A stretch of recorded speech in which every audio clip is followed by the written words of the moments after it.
Hello friends, welcome to my another mini blog. তো সেদিন ছিল ষষ্ঠী আর আমি সেই মতো চলে এসেছি আমার বাপের বাড়িতে। আমার বাপের বাড়ি কৃষ্ণনগরে।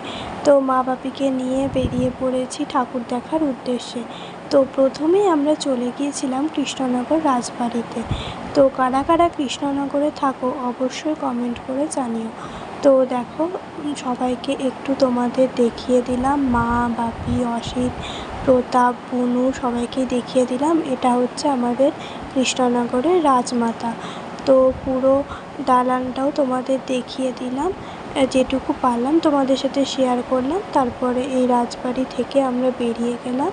তারপরে রাজবাড়ি থেকে বেরিয়ে চলে এলাম রায়বাড়িতে। তো আস্তে আস্তে রায়বাড়ির গেট দিয়ে আমরা ঢুকে গেলাম। তো রায়বাড়িতে যখন এলাম তখন ঠাকুরটা সাজানো হচ্ছিল, তখন সাজানো কমপ্লিট হয়নি। তো আমরা দেখে বেরিয়ে গেলাম মা বাপির সাথে। আর এটা হচ্ছে আমাদের পাড়ার ঠাকুর, আমাদের চৌধুরী পাড়ার ঠাকুর। তো এরপর পাড়ার ঠাকুর দেখার পর আমরা চারজনে মিলে বেরিয়ে পড়লাম। তো চলে এলাম নীল দুর্গা বাড়িতে।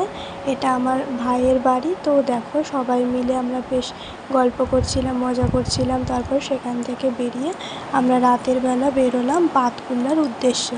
কারণ আমাদের বাড়ির কাছে, মানে কৃষ্ণনগরের কাছে বাতকুল্লা, তাহিরপুর, ওখানে বেশ ভালো ভালো পুজো হয়। তো আমরা যখন বেরোলাম তখন বেশ অনেকটাই রাত, 11:30-12টার সময় বেরিয়েছিলাম আর কি। তো দেখো, আমরা যে কটা বাইক থেকে প্যান্ডেল দেখলাম আর বাকিগুলো সব নেমে নেমে দেখলাম। আর যেটুকু প্যান্ডেল দেখলাম, ঠাকুর দেখলাম, তোমাদের সাথে দেখো শেয়ারও করছি। তো খুব বাতকুল্লায় খুব সুন্দর সুন্দর প্যান্ডেল হয় আর কি। তাই প্রতি বছরই এখানে আমরা আসি। এটা কৃষ্ণনগরের কাছেই।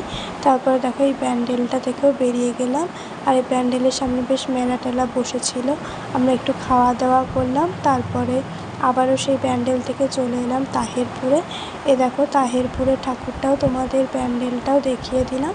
তো এরপরে আমরা বাড়ি যাওয়ার উদ্দেশ্যে রওনা দিয়ে দিলাম। তো ভিডিওটা কেমন লাগলো অবশ্যই কমেন্ট করে জানিও। আর এইরকম নিউ নিউ ভিডিও দেখতে গেলে চ্যানেলটাকে সাবস্ক্রাইব করে দিও।